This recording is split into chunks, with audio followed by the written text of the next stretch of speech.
Hey, it's me again.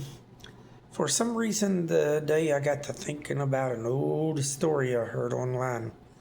I can't find it because I wanted to listen to it again so I could kind of refresh myself because I'm not sure if I remember all the details quite right because it's been a while since I don't know, a year or two, I'm guessing, maybe longer.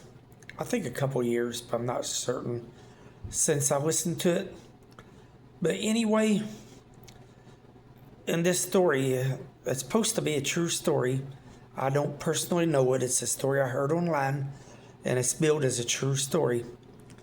Supposedly, this church, if the story is accurate, this church way up in the mountains, way back in those days, before any of us were born, I guess probably before, back in when things were very remote and not very many roads. As I get into the story, you'll understand more. Anyway, they made a sin out of a musical instrument that in and of itself is not a sin. Okay? There ain't nothing wrong or nothing sinful with using a piano or any other musical instrument that I can think of during worship service if done correctly. But what made this sinful was the attitude and spirit that was behind it.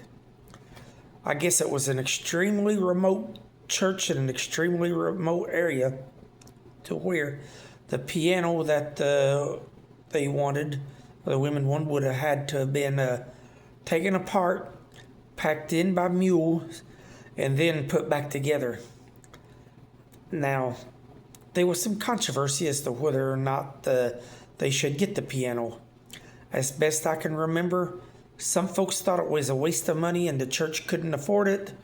Some folks, I think, believe it or not, might have been concerned that it was too new age, which I grew up with pianos, so that's hard for me to process. But like I said, a different time, different place. But I guess a lot of the women in the church really wanted that piano, and they wanted it real bad, and they wanted to update. So what did they do? I guess a bunch of them got together behind the pastor's back, behind all the men folks' back, and I guess took some money they had gathered together and went and ordered the piano without telling anybody, behind everybody's back. You know, like I said, they didn't consult the pastor. They just said, wants to come, he'd have to get on board. I guess they figured he was weak-kneed in that way. Which, like I said, there ain't nothing wrong with a piano. But the way they went about it is, and the attitude and spirit behind it, is what I think is sinful. And I guess there was, like I said, there was also discussion as to whether or not it was fiscally responsible. I don't remember all the details. But while they was waiting on it, I guess they all got together, the singers, I guess, and stuff, and learned a bunch of new songs to sing when the piano got there. And they on purpose left out. I don't remember if the person they left out was male or female, but they on purpose left out a person that was considered to be a bad singer, a not very good singer.